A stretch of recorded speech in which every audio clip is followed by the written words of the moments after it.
ये लोग दूसरों को उपदेश देते हैं। सच्चाई क्या थी? 2017 में, उससे 5 वर्ष पहले तो समाजवादी पार्टी की सरकार 2012 से 2017 तक थी। प्रदेश के सभी प्राथमिक स्वास्थ्य केंद्र बंद कर दिए गए थे। कोई डॉक्टर नहीं था, कोई डॉक्टर नहीं था। ज्यादातर सीएससी बंद के कगार पर थे। सुनिए नहीं।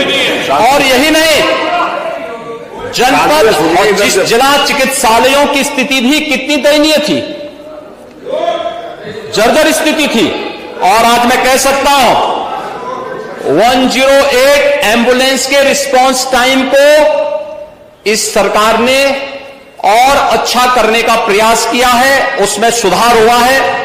आज सरकार के प्रयासों के परिणाम स्वरूप प्रदेश में 1 डिस्ट्रिक्ट 1 मेडिकल कॉलेज की तरफ हम लोग बढ़ रहे हैं।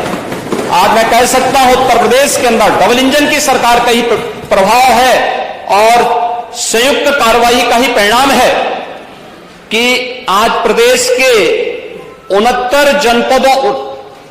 जनपदों में एक मेडिकल कॉलेज या तो बन चुका है या बनने की ओर अग्रसर है, उस पर कार्रवाई चल रही है।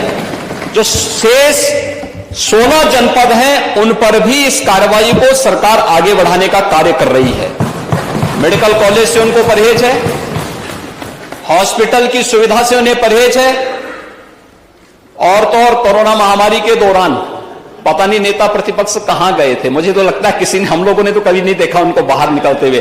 3-4 चरणों में दुर्भाग्य से इंसेफ्लाइटिस आई थी और उन 4 चरणों में हमें तो आशंका थी कि ऐसा ना हो कि कोरोना कालखंड में 5वें चरण की वो आ जाए तो फिर इनका क्या हाल होगा।